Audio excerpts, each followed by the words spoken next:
for a very special day. This is a very special time. Show me a hill I can climb. Give me a mountain to move, and I'll prove that it's a very special day. I woke up early this morning with gloom on my head. Had a big feeling to climb back in bed.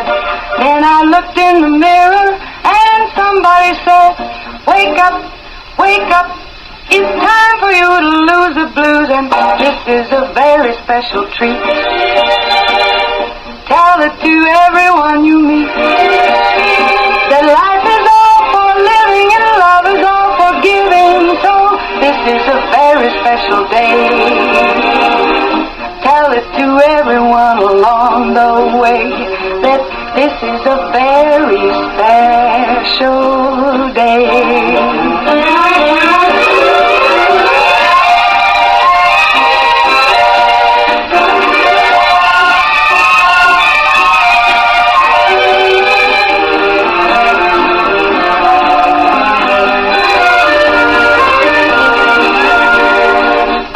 Up early this morning with gloom on my head. Had a big feeling to climb back in bed. Then I looked in the mirror and somebody said, wake up, wake up. It's time for you to lose the blues, and this is a very special treat. Tell it to everyone you meet, that life is all for living and love is all for giving. So this is a very special day. Tell it to everyone along the way that this is a very special day. Day it is. It is a wonderful Wednesday. That means my partner this morning, my co-host, is Bradley Gilbert from Walmart. Good morning, Bradley. Good morning, Becky. Happy Wednesday. A little chilly out there, right? Yeah, but feels good. We're going to get warmer today. Get the day going. I know. Have I not been saying this? It's coming, baby. Yeah. That we had that cold snap, and then we're going to go back. When everybody was telling me a week ago, pool season's over. Okay. Told you and Holly you were wrong. What did Becky White say to you? Yeah, you did say it's coming back. But it's coming back, baby. For a minute. Mother Nature's just playing with this toy. All right, we do have, for Education Wednesday, we have West Washington in here. We do have our own the Superintendent, Keith Nance, with us. Good morning, Keith. Good morning, Becky. And we have, we're going to be talking some volleyball with Samantha Green. Good morning, Samantha. Good morning. And, of course, I was going to say we're going to do a spike, spike and, wait, hold on. Dig. Hit and a bump, set, spike. What's the? Is that what we're going for? When you lay it Hill. down. Hit, what's the? Isn't it like when you over the net? That's a spike. Oh, Spike. block. Oh, Spike. Are you talking about blocks? Yeah, spike. Maybe that's it. Yeah, yeah. We're going to be talking volleyball. Yes, as you can see. She's going to learn us. I was going to say, I think you might learn something today, Becky. It's so funny because I'm looking at you. I'm looking at you, Samantha, and Brad. I can see his crazy eyes giving me crazy eyes over here. Where are you going with this? And then we also have Brian Wolf with us. Brian, good morning. And we've had you on before, so we're glad to have you. Yes, good morning. Yay. Thanks for having me back. All right, let's thank our sponsors. All right, we've got Meadowview Healthcare, Walmart, Salem Crossing, Americans for Prosperity, Mama Rose's, Fox Burley Wealth Management, Dr. Black's Eye Associates, Dr. Minnie Gunn, Marshall Monuments, McAllister Land Consulting, First Harrison Bank, Louisville Bats, Schneck Hospital, and Temple and Temple. Yay! Thank you to our sponsors. Thank you. I was thinking set is what I was, as a setter. Your hand motions, I thought maybe. I know. I was actually trying to land a plane out there, I guess. I don't know. So glad to have you guys with us. I do want to kind of go over some events coming up. On my Facebook page, you'll see I have the Indianapolis Colts. I have Purdue, IU, Bourbon and Beyond tickets to doing big giveaways. Wednesday blowout. Let's get these tickets out of here. So if you are interested in going to any of those events, and did I say Colts too? Any of the events, please put your name in and we'll draw them out and get those tickets out and send you guys all the different directions going on this weekend.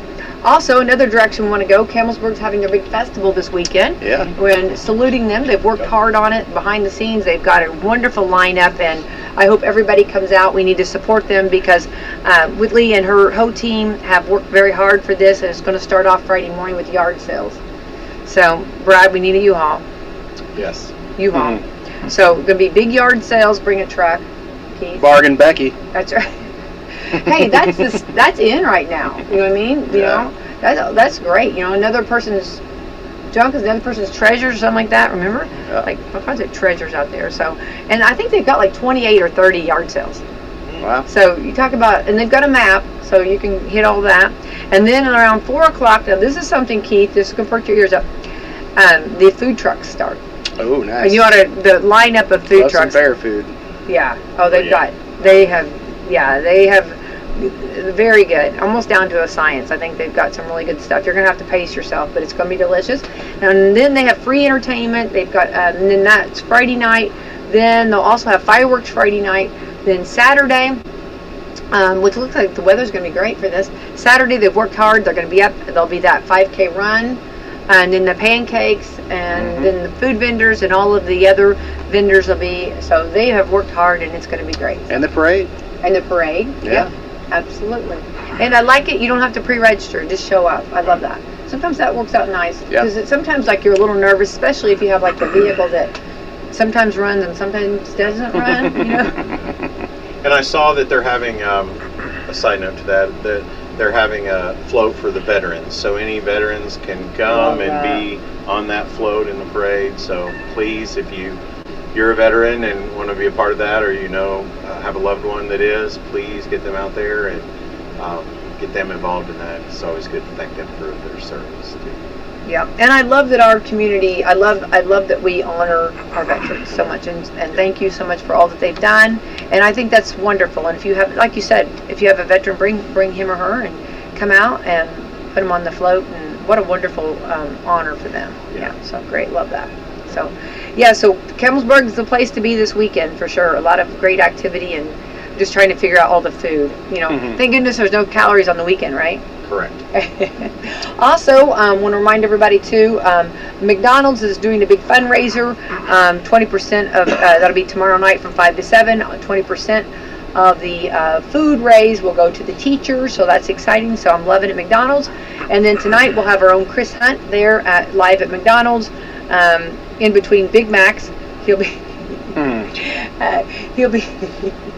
I think he's more of the quarter pounder guy. I'm not for sure. But anyway, our 3 county coaches will be there, and excited to talk with them and appreciate them. And that's a big thing as a coach, Keith. For them to finish up practice and then head on over to McDonald's. So I'm very grateful for them.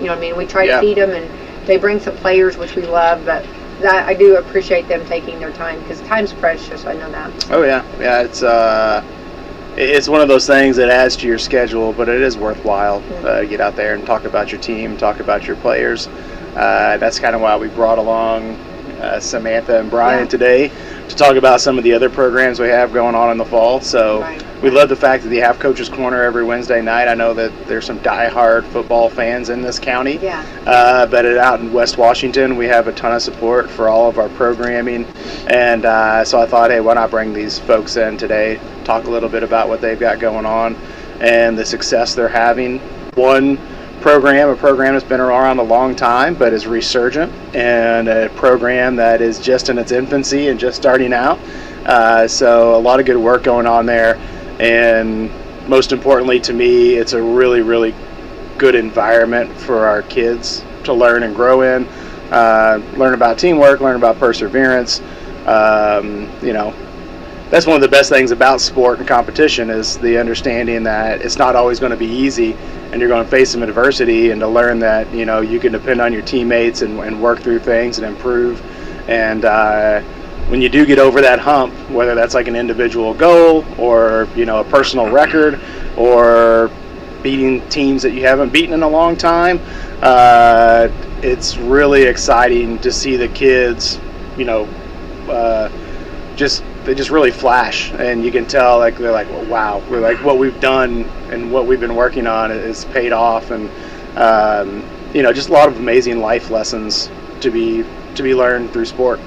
Right, and I agree 100%. And I think, and it's fun to highlight because they are so valuable, and they're teaching so many great life lessons. And so I have to put a pin. I want to get right back to where you're at, Keith. I love that, where you're going. But Sue Bennett just wants to make sure that I do mention, and they do have They have chosen a grand marshal for the parade. Yay. Drum roll, okay. Timber Cleghorn will lead the parade. Timber, all right. yeah, huge fan. Yeah, we've had him on the studio in the studio with us before. So Timber Cleghorn, how apropos for that? That'll be great. Yeah. So, Hey, I got the great honor of being the marshal 3 years ago. oh, that's pretty cool. Oh, it was great. Yeah, It was a lot of fun to participate in yeah. and walk down the parade route and hand out candy to the kids. And yeah. obviously a lot of familiar faces Right. from the people in our community that are involved at school, and then the students. So it's a lot of fun. I made sure last night when my wife and I were walking around our walking trail at school, I was like, oh yeah, the festival's this weekend. We got to make sure, we got a pretty jam-packed weekend of events. It was like, we got to carve out time to get over there on Saturday morning, get something good to eat. Probably not participate in the 5K maybe next year. Maybe that should be like a health fitness goal for me. Yeah. But definitely will participate in the pancakes. Well, and I said it's funny to watch all of those runners, those athletes, and then they ran this big race, which, then they walk over and have pancakes. I said, that knows you're doing it life right, you know what I mean? Yeah, after all that running, you deserve a big stack of pancakes. Yeah. And that's my thing, is pancakes. I love. So, yeah. So I won't be running either, Keith. Well, my problem was I didn't know there was a 5K. I only knew there was a pancake breakfast, and so I was training for one and not the other. Okay. So I'm ready for the pancakes. I'm just not ready yet for very that. So confusing. that gives a year to Yeah. get ready. Yeah, I can see where that could be confusing. They just need a pancake eating competition. Is what There they you need. go. Oh, Yeah. I would take you down, Keith. Yeah. Yeah, I can do it. Yeah. Are you pretty good too, Brad? No, my money would be on you. Becky, I know. No, it's true. It doesn't look like there's much room there, but you No. can, Yeah. Mm-mm. I think so. you can pack them away. Yeah, I can. Absolutely love pancakes.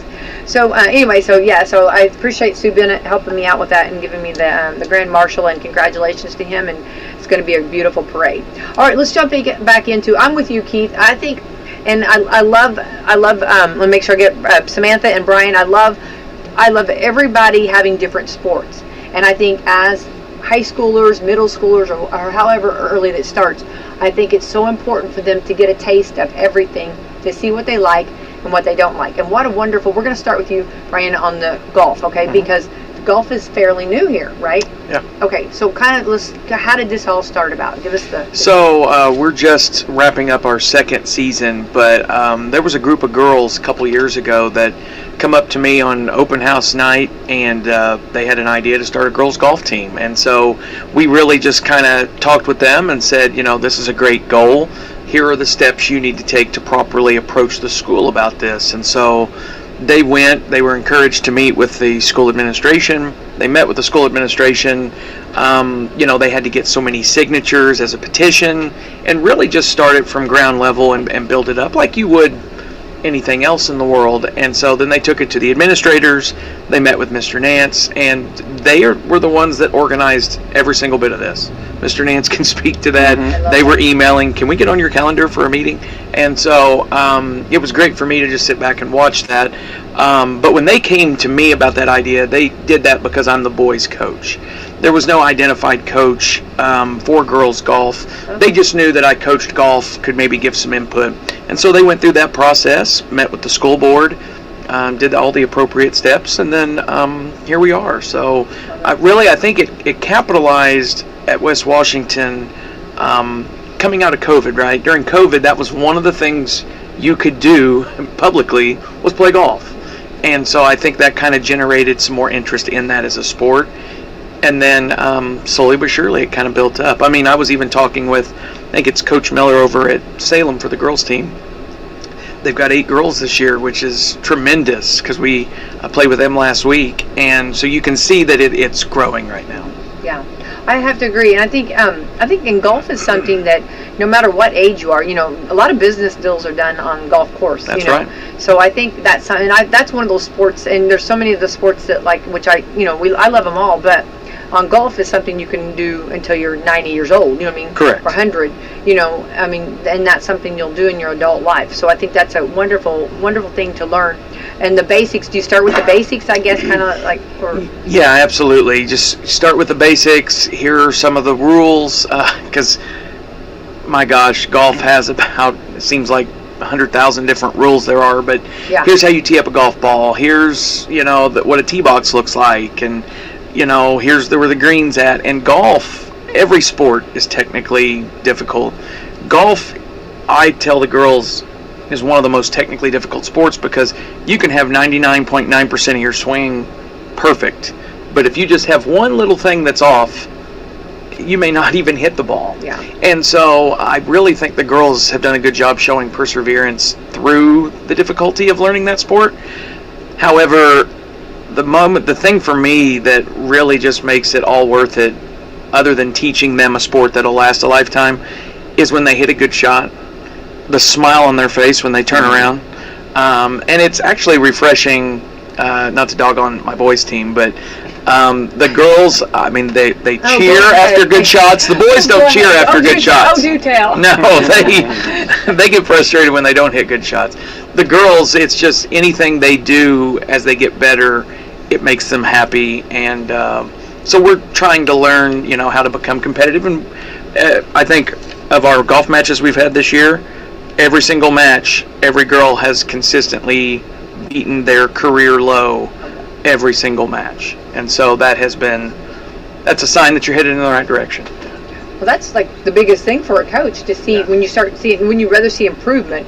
Exactly. I mean, isn't that like huge? And then when you're nursing a young program, and I told the girls this, and I've told the school administration this, I want to kind of foster an environment of them falling in love with the sport, because then once student athletes fall in love with the sport, then I feel like they can be pushed to improve. If you push before a kid really falls in love with a sport, then I think that's where maybe you face some resistance. So just really fostering that environment of let's enjoy being out golfing. Right. Well, and you get that burnout, whenever, when it's not their idea, and we see that a lot, especially when they start so young and they don't have that coach helping them. And, I think we have to remember, too, not everybody has that at home, Correct. Like golfing expert to help, Yeah. And that's something like I think you'd said that some of them had picked up clubs for the first time, I think every girl on the team has just picked up clubs for the first time when they join the team.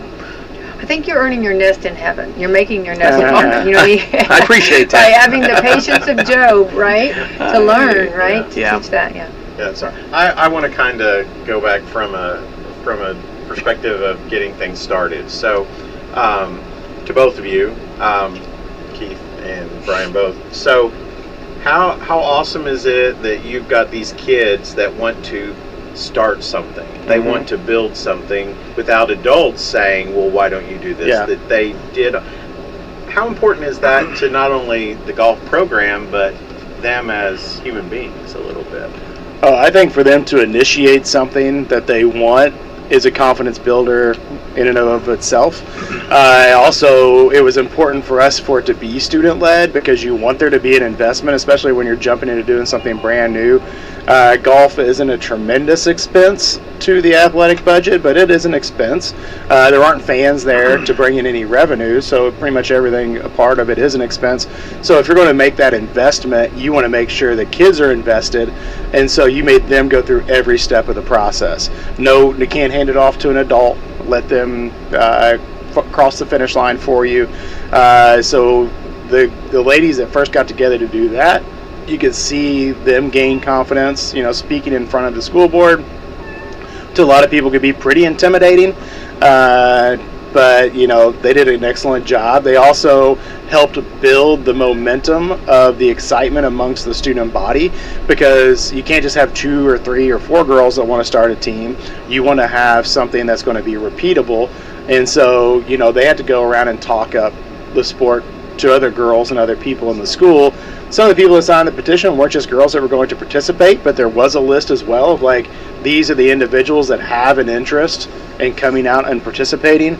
So I thought that it was done the right way, and that helped lead to a success. And in my opinion, to start the program, the success is the number of girls participating in order to have a full team. And we have in excess of what that minimum number is. So, is there 5 score? 6, so you can play 6. Okay. And, But so they're also competing each week to see who gets to be the top 6 to go out and play and have their score count for their team. So yeah, it's been a great experience for those kids, and much like our wrestling team, which now is like on year 8 or 9 or something, it started in a very similar way. And the cool thing is, the people that wrestle now, or the people that are going to play girls golf 8 years from now, they're still going to look back, and there'll still be the stories of, hey, remember the group of girls that came through that cared enough to go and make the extra effort to get this thing off the ground. So I think it's speaks volumes of those individuals, and I think as a school we did it the right way to say, we want to make sure you're truly invested, so you got to follow through with all these steps, and you got to really step up and perform and do all the necessary things, and they did an excellent job. Thinking as alumni, coming back, like years later and seeing this program, flourishing and going strong, and knowing that you were the ones that helped plant the seeds. I mean, how rewarding that would be. Oh yeah, and then the other, when you said alumni, the first thing that popped into my head is anything. A lot of times we'll post things out now about the school, or programming that we have at the school, or athletic teams that we have, or just different things that are being done. The number of comments from former alumni, oh, I wish we had this when I was there. Yeah. Girls golf definitely being one of those things. I wish there was girls golf when I was going to school. It's something I would have liked to participate in, or now as an adult, you wish you'd had that formalized training. Absolutely. I mean, even myself, I'm always telling Brian, I'm like, when can I get out there with you guys and you give me a quick lesson, because Right. My golf ball's going any direction except for the direction I want it to go. So yeah, I mean, it's valuable. Look at what it costs to go out and take golf lessons. Well, that's what I was going to say. You'd have I mean, to have these golf girls are going to lessons, grow into adults, and they're going to Yeah. probably participate in women's leagues and Absolutely. couples leagues and be members at golf courses.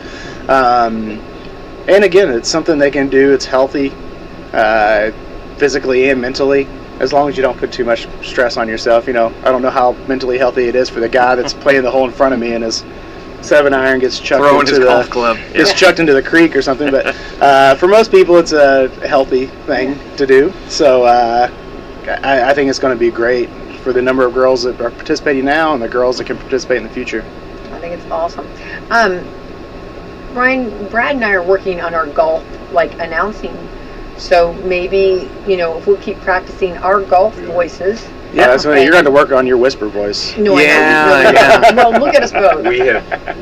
This is on our bucket list. We got parades down, we got live events down. Yes, yeah. I think you're more like Will Fireworks. Ferrell and that one lady when they do the Rose Bowl parade Yeah. on Amazon. You're more like them. Mm. But we're trying to, But we have been working on this, hard and to we whisper. we It's our think that whisper. think that it would It's- just yeah. add to your program at West. Well, they have the county event at there at Salem. Okay. Next year, you guys need to get on there. Get your Okay. mobile unit out. You Okay. guys can go around on the Actually, golf we can do carts. that. Actually, we may be We're doing now that on early hold. next week. Picturesque scene trying to I number. don't know if we're ready for that. Hole We number have to- 3. We have to work on our voices. We have to be very- Jim Nance. Yeah. Okay, Yeah. you can watch Jim Nance highlights. Okay. Yes, perfect. We're just, we'll- Coach Wolf approaches his first golfer. I'm not sure I need a play-by-play. as the No, as the crowd, Yeah. steps back, because we got to learn some golf terms, but he tees up, yeah. And I do know that first hole, you do not talk. I learned that one the hard way. Let me just tell you, okay? Okay. Note to self: don't talk on that first one. But anyway, no, we Brad and I are working on that, so maybe that'll be down the future. But Yeah, absolutely. I love this, and I think it's great, and I think that for you to take this on, and how often do you have practices? We practice every day of the week. Okay. We do our best to try to split, because in the fall we've got several girls, specifically this year, that's involved in color guard and drama. So we do kind of split where maybe they'll go one night. Like yesterday, there were 3 girls that went to, I think 2 to color guard, 1 to drama. So, with it being a small school, you don't want to punish the student athletes, from what organizations are involved in. But yeah, it's really rewarding. We practice every day of the week. This week, Samantha and I was just talking. You have what, 4 4 games. this week? And Hello. we have 3, and we're headed down to South Central just this afternoon, which is quite a haul for us. But great experience for the girls. Tomorrow, Beautiful golf course. it is a beautiful golf course, yeah. Although The girls have yet to be introduced to what's called heather grass. Oh, That's yeah, real yeah. tall, so I'll be interested to see their opinions on that later this evening. Yeah, let's explain that a little bit because we might need to talk about that in our. Yeah, so like Salem has trees spread around the golf course, Right. and although Chariot Run is the name of the golf course there at the casino course in Elizabeth, and that golf course doesn't so much have trees in the middle of it. It's kind of like a links style or like a Scotland style golf course where you get long wispy grass that's called heather, and if you get more than 5-6 yards off either side of the fairway, you're in this heather tall grass, and so we'll see how that goes. This will be a good experience. Yeah, absolutely. I love that. Don't you like a little challenging like that? I do. We'll see how they are. They might find it frustrating. They'll like it the first 3 or 4 times probably. Yeah. And then I'll start getting those looks. And it's funny too because I don't have children, but I'm getting real used to teenage girl looks, and I'm now starting to be able to tell when they're frustrated and I should not approach. So I just kind of sit back and I'm like, okay. So everyone's learning. Yeah, exactly. That's good. Yeah, I'm a girl mom, so I know that look. You had the look, yeah. Well, Ryan, that's awesome. I think that sounds like a lot of fun. But Samantha, let's jump over to you on volleyball. So are you fairly new to the program, or how long have you been coaching volleyball? This is my second season at West Washington. 14 total years between club volleyball. I coached 4 seasons at Eastern Pekin for the varsity head coach. And then I'm just I took a little bit of a break, and now I'm back, and it's been pretty exciting. We're rebuilding the program. We have a lot of athletes that play club volleyball. In the spring, we have multi-sport athletes, so just the athleticism that we have at a small school, it's very exciting. We're 5-3 right now for varsity. Our JV won county. And then our feeder program is doing a great job. Our 7th graders beat Springs Valley last night. So, I mean, we're definitely seeing the growth in the program, and that's exciting. And I'm a huge volleyball is just like golf. Also adult. They have adult volleyball, and volleyball is something you can play for years too. After you graduate. I think it's wonderful. Now, is the game itself, because I did play volleyball years ago. And I do want to say I want to compliment you both for allowing people to do multi-sports. I love when coaches work together because we know that if a child wants to do both, it's nice that when everybody blends and gets along and and realizes that a little time here and a little time there. So I compliment you both for that. I love that so much. But going back on the volleyball, is there any new changes in volleyball, or is it still? Yeah, it's evolving. I mean, the rules change yearly, so we have to keep up on that. But just the structure of the game, how it's played, the speed, it's just changing every year. But that comes with also the athletes that are coming in. But we've really seen the progress this year. When we played Scottsburg, that's the first time that we have won since I think 2012, 2013 from the records that we've looked at. So we're really starting to push our competition and just put a little bit more demand on the winning and the drive that we might not have had before. The girls are very eager when they are in practice to set goals and then follow those through and bring them into the game. So we saw that Monday night when we were playing and we beat North Harrison. And then that was a competitive match, and then last night was Salem when we went 5 sets with them, and obviously it's a county rival, but I mean both teams, we went neck and neck, and we were able to finish that, so that was a good win for us. Yeah. And then tonight we play Crawford, and then Thursday Schultz. CC Wolfpack, I gotta say it every time. I have to say No, I'm kidding. So how is that stuff increasing or being more competitive? And with folks that maybe you hadn't been as competitive with, how is that important to showing the ladies playing how important that is to rebuild a program? What do you talk about that, or does that factor into it, or am I off base with that? We always do our scouting reports and our breakdowns, and have them really evaluate the teams and see where their strong suits are and their weaknesses are, where we need to place balls, whose job and whose role it is at the moment in the time, and our leadership from our seniors has really helped. We have 6 seniors this year. We have some very dominant middles this year. Jay Labatt, she's a senior. She's very strong as our middle. And then Julia Houchin, who's our junior. She's very strong as our middle. They've really put the ball down. Our outsides, we've got Elena Schmidt, who's a senior, and then we've got Macy Lowry, who's a junior. She's really stepped up, and they're hitting the ball very well. Just all the way around, like from libero in our back row, like we are just solid, and we haven't had the same lineup from day one, but we're just adjusting to each game that we play. So they've done an excellent job adjusting to what we've put out there for them and taken the challenge and really talked it through and communicated how they want to handle things. So that's good to see and reflect on. How many do you have on the volleyball team, actually? Between JV and varsity, we have 21. Oh, that's good numbers, yeah. And we have large numbers for our junior high and our 5th and 6th grade. Oh, that's even more promising, isn't Yeah. it? Yeah, our participation rate in our programming is one of the things that I'm most proud of. Right now, if you look just across most schools or across all of the United States, participation is generally down. And there's a lot of things to distract kids from putting in all this extra effort and time. Whenever you can go home and be connected socially, or at least in the way that they know socially. For us, that may not satisfy our social itch to get online and play games with people or communicate via social media. But no longer do you have to stay an extra 3 hours at school to have a social life. And so there are all these things to pull in multiple directions, but I'm really proud of the fact that our kids do participate in so many things.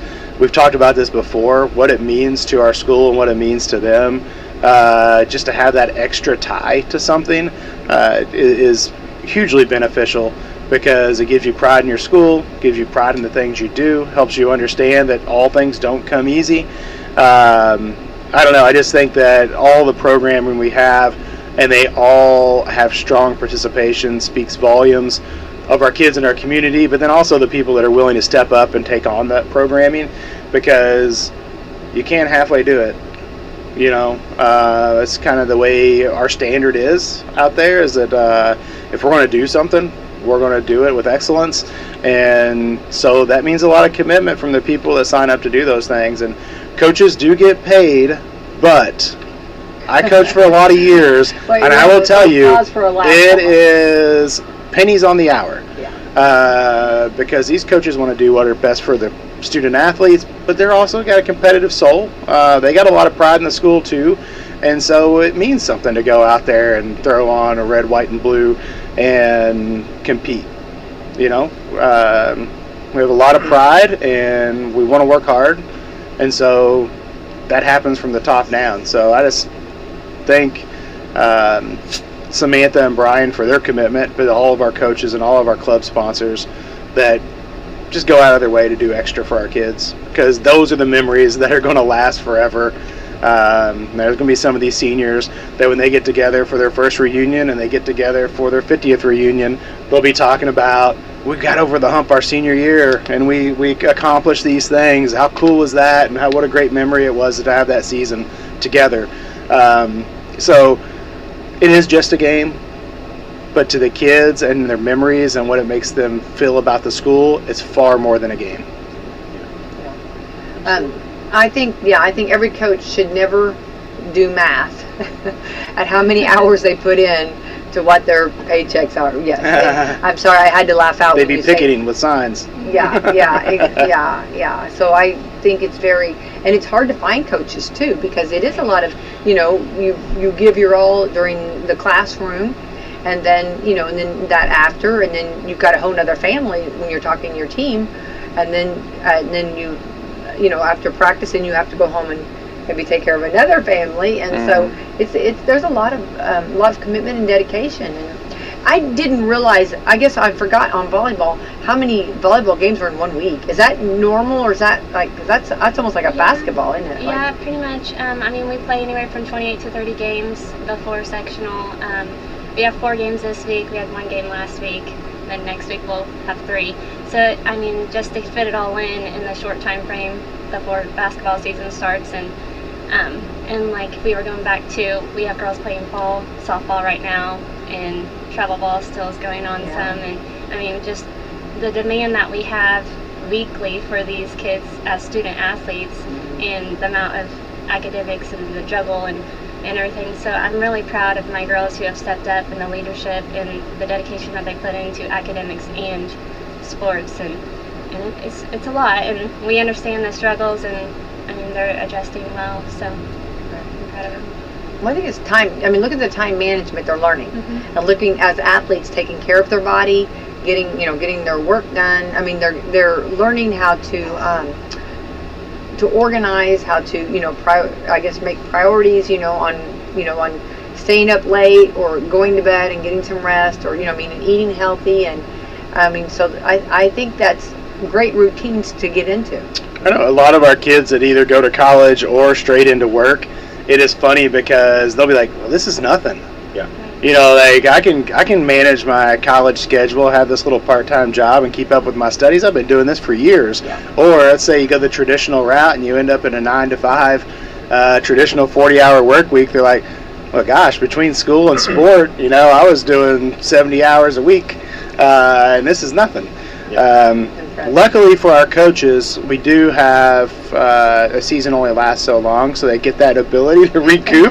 Because if you had to do it all year long, the way they run, I mean, it's a sprint. Oh, sure. It's like the 400 meters in track. It's like a sprint with some distance. There's no breaks, there's no stops. It's move on to the next game, because you have no time to look backward. So luckily there is an end of the season, and for the kids it's always sad, but it gives you the opportunity to get into an off season, build up and prepare again, but also take a little bit of a breather, because they deserve it. It's a lot of work. Most people believe the teachers live in a mushroom under the school, but that's not true. They have lives and they have families, and it is a sacrifice. It is one thing I would say to people in the public.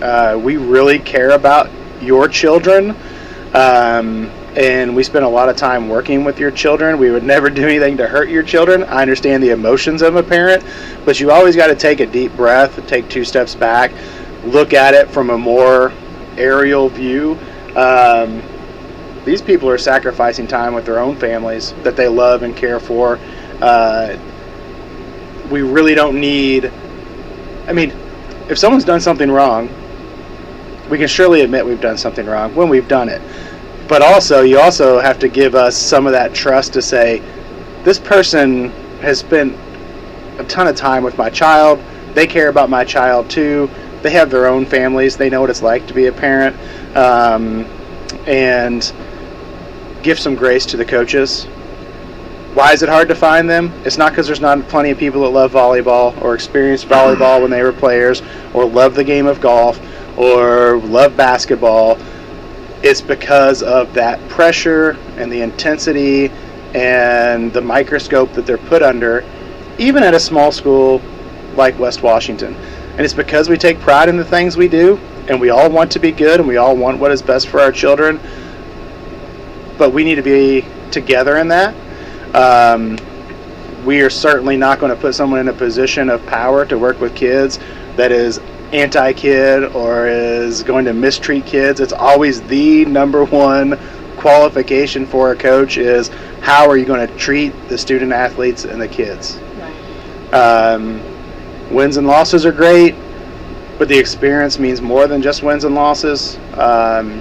And we put people in place that we have full trust in, and we ask that the community and parents do too, until they prove otherwise. And all of the coaches that we have are excellent people. They love our children, they work extremely hard, and they deserve to be treated with respect. And that's everywhere. It's not a West Washington problem. In fact, we may have less of a problem than some other places. But if there's a little problem, or it comes up every now and then, that's too much. Because truthfully, it sets a bad example for the kid. It runs off great people that spend and donate a lot of time with kids, it needs to stop. It's a major issue in our society.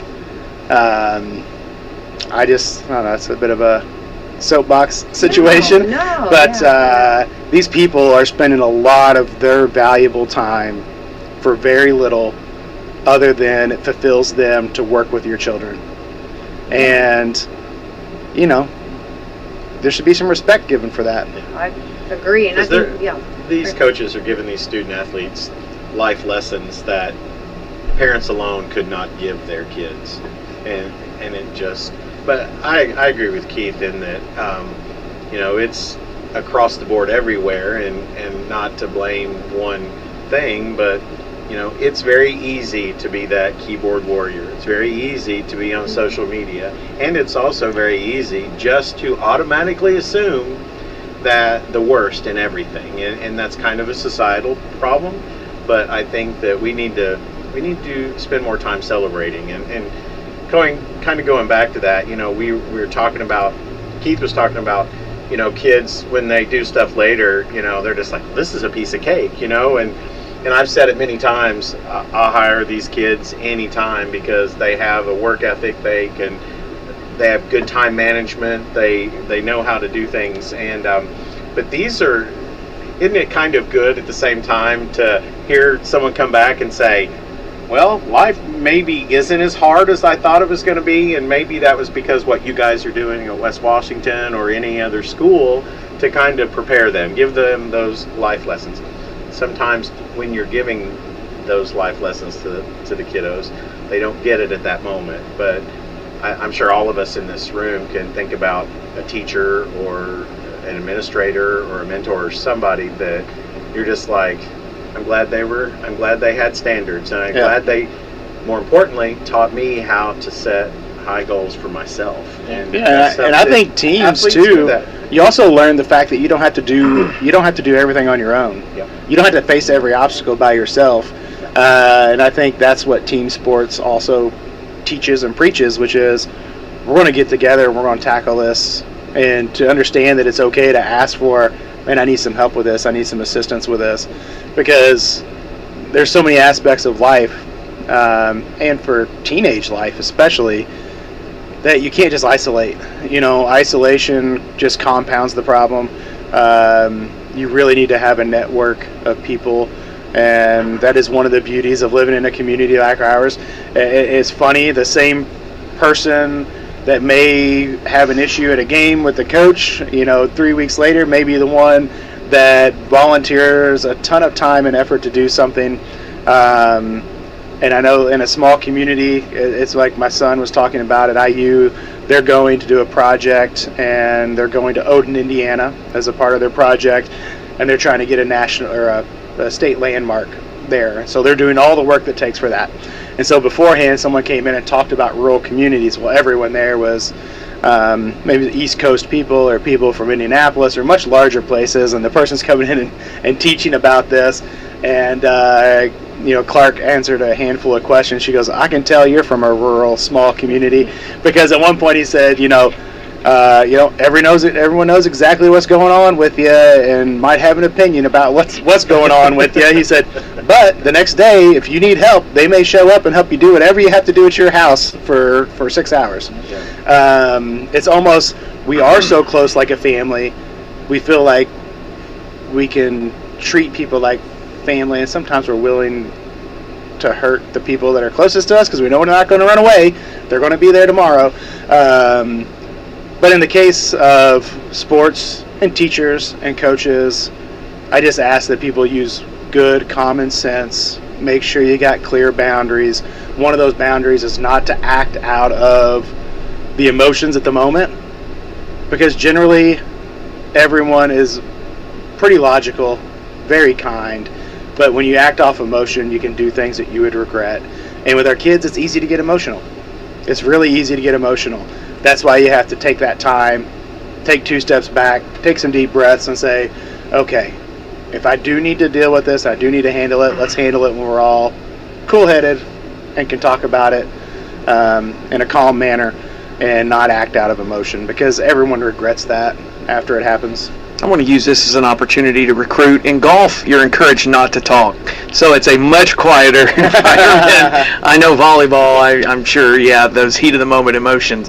And don't get me wrong, double parring and triple bogeying can also be,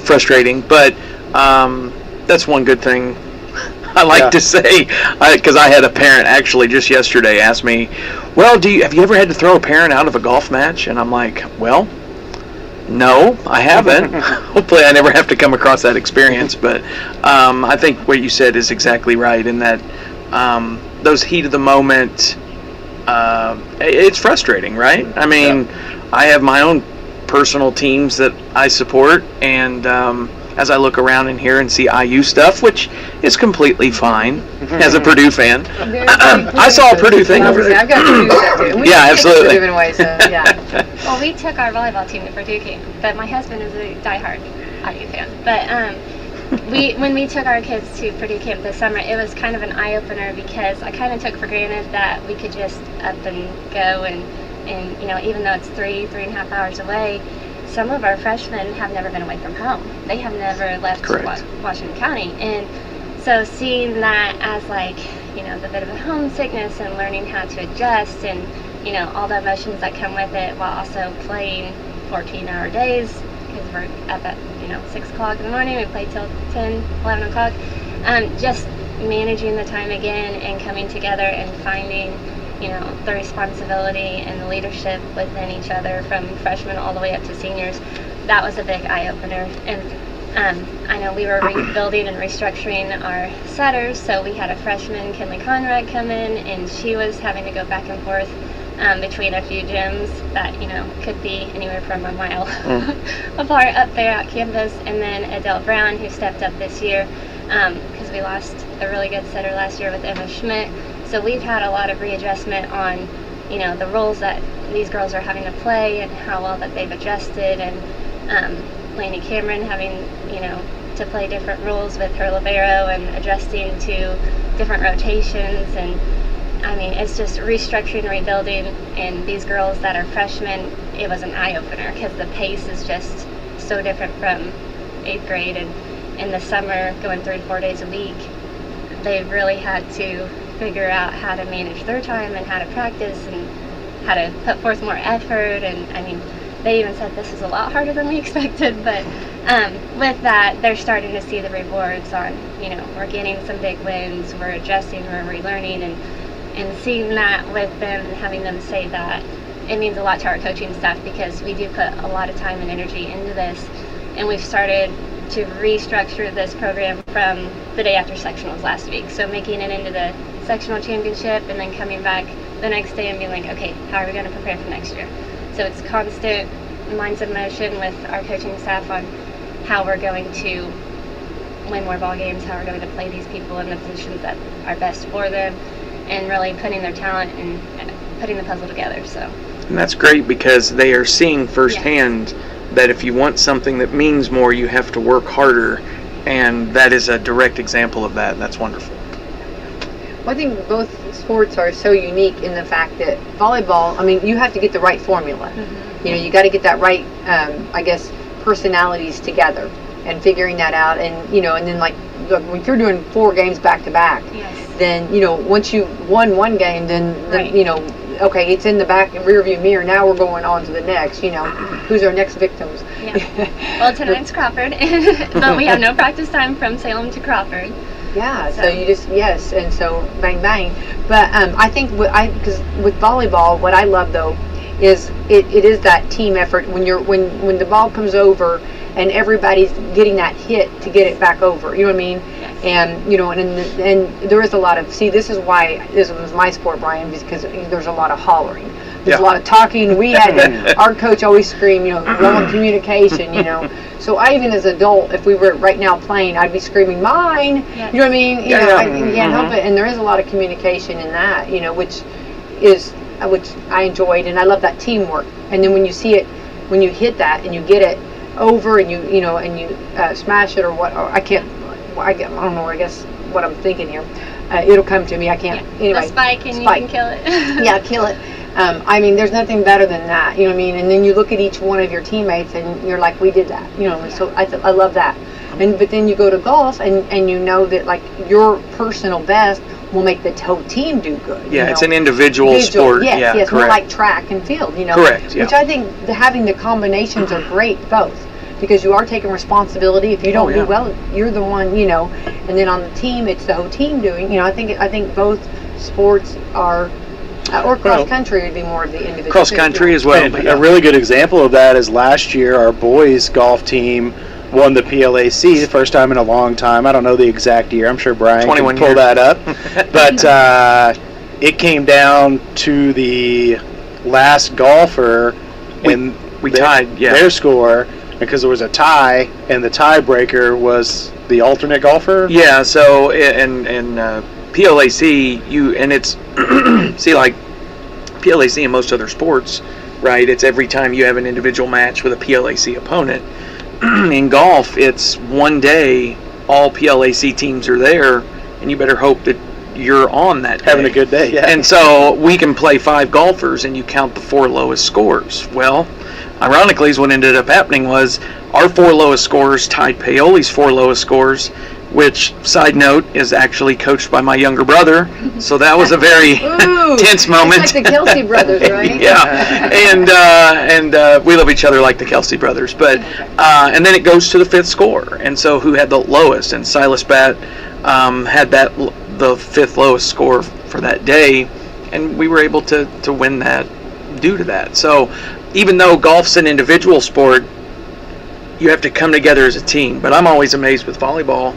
Oh yeah, I mean, because we helped concessions last week on that, and all the amount of communication that seems to me, somebody that's never played volleyball outside of a pool, that it's very, like, that's the basis of it all. It's a lot of the mental aspect of it. I mean, I'm giving them zones when they're back there serving, so I may give them zone 5, and I expect them to hit that. I mean, we have all the training that it is to put into that, and the toss and the serve. And then when they're blocking, I'm expecting, you know, them to match up, match their shoulders, angle their hand. Like, it all has to piece together. And then if, you know, we overpass or something like that, then we have an out-of-system set that we have to do, or a high pass. So trying to make it piece together is very critical at times, and how they handle it in the moment. And, I mean, we were down 7 last night, we came back, and then we were neck and neck, and it's just trying to adjust and never be defeated. And I think my coaching staff does a really good job also of trying to rebuild, and even those players that are on the bench, like, hey, do you see what's happening? Do you see the other side? Like, it's just as important to know what they're doing as we are on our side. So just communicating, that's our biggest thing, is such Which a is game good. of communication. As you go into life, when you go to a volleyball match that goes 5 sets, that is a marathon. Yeah. And I gotta say, to go through those many games that you've gone through this year that have gone to 5 and win them, to me that's a true indicator too of, like, turning that corner. Because sometimes that 5th match, you can play great against a better team, get them into a 5th match, and then you can almost see the team kind of deflate, like, oh, we've been here before, we know what happens here, we get to the 5th one, there's a little bit of a letdown, and we end up losing the thing, or letting it slip through your fingers. So when you have moments like last night on the road, I don't want to say hostile environment, but, you know, that's what they describe it, a rivalry game. Not that people were hostile to our kids in any way, but it's you know, a lot of energy. there's adversity, energy. Yeah, people are cheering for the That team makes you're it fun. playing, That and makes it fun. maybe occasionally against you, because that's part of it too. But to go for full 5 sets and then come home victorious, I'm sure those girls went home feeling great last night, and the memory that they're going to have forever, especially those seniors that have experienced sometimes the opposite. Playing great, doing well, getting right there, and then things kind of falling apart at the end. So, you know, I'm proud of the program, certainly happy for those seniors. It's fun to watch kids, or anyone really, see, like, the fruit of their labor. You know, that's celebration worthy for sure.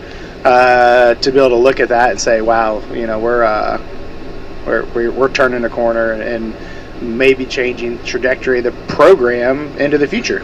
Yeah. So it's always good to go into that same situation having the last time succeeded. Yeah. Instead of, well, here we are again. It's, we can do this. We Yeah. can do this. This is, It's a lot of mental, though. Yeah. I mean, that can get on you. I mean, when you're just like, that close, and it's like you're wanting it so bad. And trying to beat a team for the second time is always harder because, they're trying to adjust with how we played, and then I changed the lineup, and then the girls are adjusting to the new people coming in on their side. So, I mean, it was a good match, and they did really well in adjusting to everything we threw at them, but I was pretty proud that the mental didn't take over and we could push through that. Bump, set, spike. Yes. There. That's what I. I'm sorry. I needed another cup of coffee this morning. Sorry. I kept thinking, I know this. I felt so bad. Okay. But well, no, I was like, I had to get that out. When you compare the, I've been thinking over here. I can tell. So when you think about just golf, comparing golf to volleyball, there's one resounding theme though. It's different, and the golf team is kind of like the way I look at my associates that I have. They're individual contributors, but they've got to understand where they fit and benefit the team. You've got individual contributors, but at the same time, they're in that moment, it's more team. It is, what is my part instantly almost. So you've got to be thinking about your teammate, whereas individual contributors can kind of different. And I think the resounding thing is, though, that student athletes are prepared to be part of a team. So my point to that is, I'm going to brag on a West Washington student for a moment. So I have quite a few West Washington students that I proudly have hired. I have kids from all over the county, so we've got great kids coming out of our schools. But we do, and Becky was part of this for a while, we have things that we call new ways to work when we're changing a process.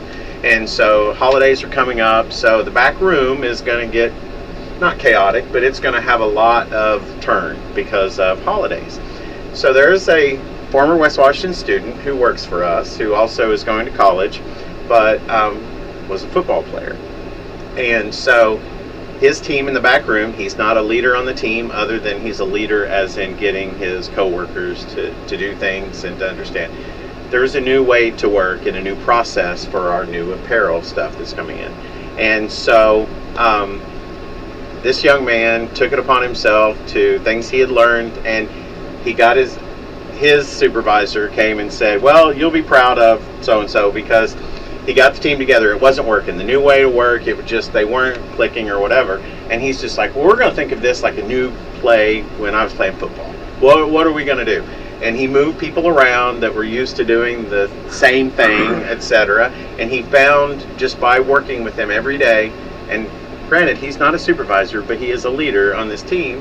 And he said, well, I think you'd be better over here. Let's try it this way. Mm-hmm. They tweaked it a little, and he turned that around within a matter of 1 8-hour shift. And so I think that's amazing. That my point to that is that these kids in whatever activity that they learn to be a part of a team, take that with them, and they just, it's so good to see that the light switch turns on and they're not even saying, well, they just do it. And I think so. Well, and another West Washington student that came to work, I want to congratulate Mason, who got married last weekend, and also is quickly advancing over there at Walmart. Absolutely. And I have to think, I hope, or at least I'm very proud of him, and I'm proud of what he learned through going to school at West Washington and how that hopefully may have benefited him in this path.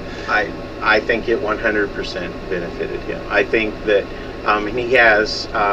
he's grown not only as an associate, but as a leader and as a human being. But yeah. I would have to say that everything that Mason has been doing, and he's had some tough conversations with the HR guy in that this is what you're telling me you want to do. I know you've been given these fundamentals and through school and sports and everything. This is what you need to do. And so he would kind of say, and jokingly say, is this an Uncle Brad speech or is this my HR speech? It's just like, no, this is all of it rolled together. But he has done well because of that. And so he's doing great things, and he will continue to do great things. I'm very proud of that. I love So that. that's Yeah. just, No, but these are things that, yeah. and I'm not the only employer that sees this across the board, and I think that's important to realize. You mentioned Lainey Cameron. She's one of ours, and she does a great job. So, and Keith, you could probably narrow it down to 2 or 3 who I'm talking about for the other ones. So it's just student athletes, wherever they are, they're getting skills that will get them through life, whatever they choose to do.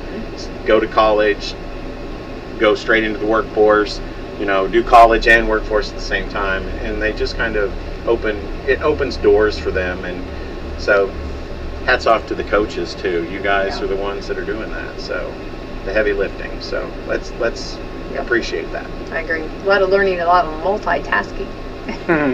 Right.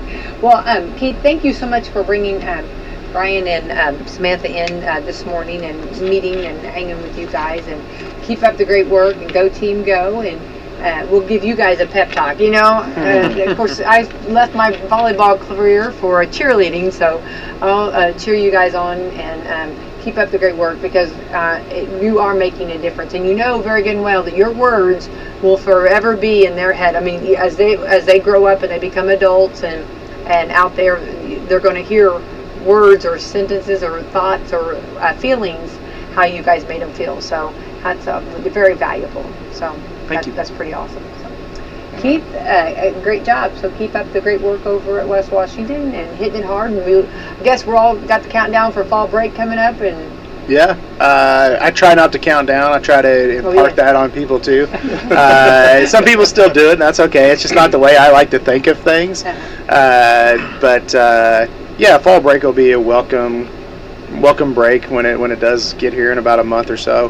I want to thank WSLM and you, Becky, because I think we're fortunate where we live to have a local programming like you put on. I know it's not easy. I know sometimes it's not always it's underappreciated, and I know sometimes we get more complaints than we get lauded compliments.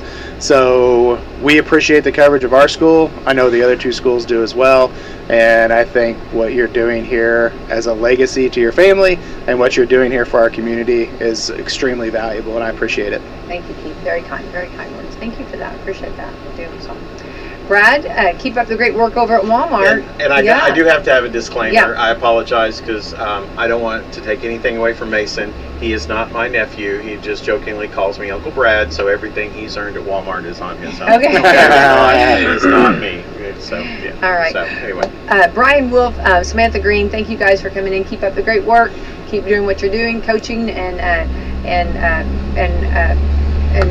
all the mighty words that are being said, I know are wonderful. So I know you're encouraging. Love that. And don't forget, tune in tonight at 7 o'clock. We'll have Chris Hunt, and Chris and Tara are hilarious.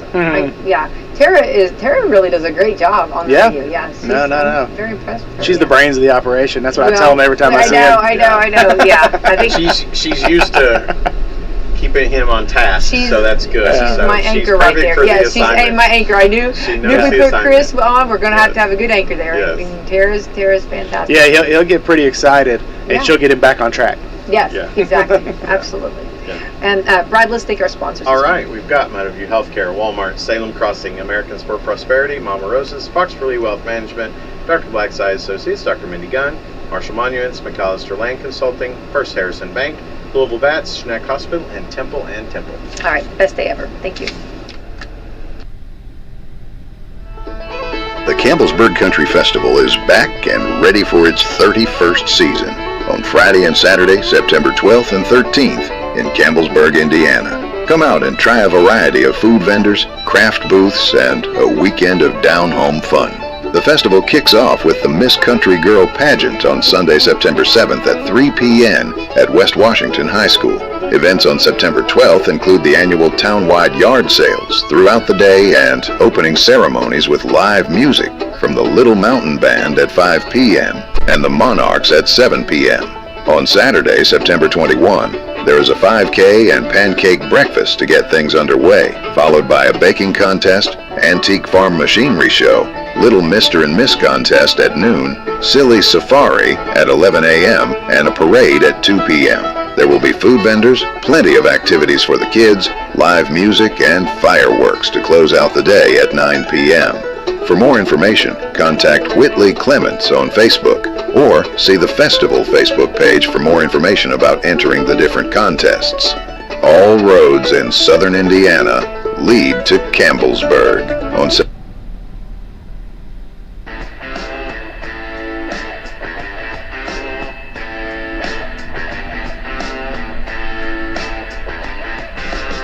Big Fox Entertainment presents The Rick Burgess Show with Speedy, Greg Burgess, Eddie Van Adler, and Rick Burgess. Thanks for being with us, America. Brand new hour. Thank you, thank you, thank you. As you heard, the gang all here.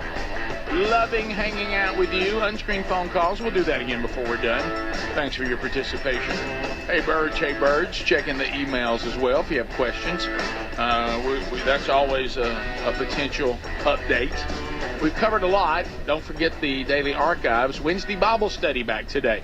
You can catch that on our YouTube channel. Are you all subscribed to the YouTube channel? Have you? Have all of you, are y'all going out there following us on Instagram and all that? Like we were noticing, and all these things matter. Like if we'll post something, we'll go to that part where it tells you how many actual people viewed it. And it even gives you a percentage of how many people viewed it that follow you versus just saw it come by. I mean, I'd like to see all these people that are checking out stuff and not following us, stop following. You need to start following us. Yeah, please. All that matters. It does. All that matters. So It was funny because speaking of, we've been playing some Jesse Waters today. If you're just joining us in his interview, he was even when he ended his show the other night. He even went into he goes because apparently all that stuff matters to the advertisers. It does. So They subscribe, love all like, that. follow, do all that. Jimmy Jam. Yeah. So if you want anything that we do, be sure that you're following it. You subscribe to it. Doesn't cost you anything. Notifications are activated. Apparently, all that's a big deal. Thank you. Oh, that's a big deal, Rick. Apparently, all that's a big deal. So come on. So just take those numbers through the roof. Yeah. So thank you very much. And through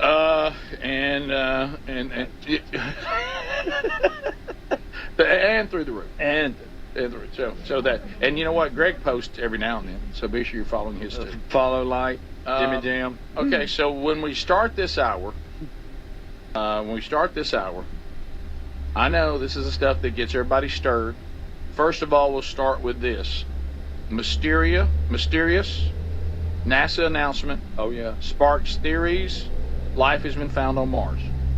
And I know... And that's why Elon wants to get there. Martian talk. Everybody... No, we've been... Our society has been obsessed with Martian talk for a long time. Yeah. A long time. Guys, we got another story that we have to get. Go ahead. Oh, yeah, we will, but do you think that's where Elon's from? That's why he wants to get back? Oh, yeah, he's definitely. There's no doubt. Is that where or a neighboring planet? Greg, or Uranus. Greg, there is. There's a rock. One or the other. A rock is called Sapphire Canyon. Watch out now, Sapphire Canyon. The rover in July of 2024 found this baby. I think it's an ancient river system in a Martian area called No Idea. That was really the name of it. Called No Idea. I can't wait to get there and live in a pod and look at it. Greg, you can't go outside. Scientists are excited because this rock might contain biosignatures. Watch it, Greg. I'm not sure what that is, but which it's gotta are be chemical clues that could hint at an ancient micro life on Mars. Micro life. So here's the deal. So we found life, and we all go, Martians.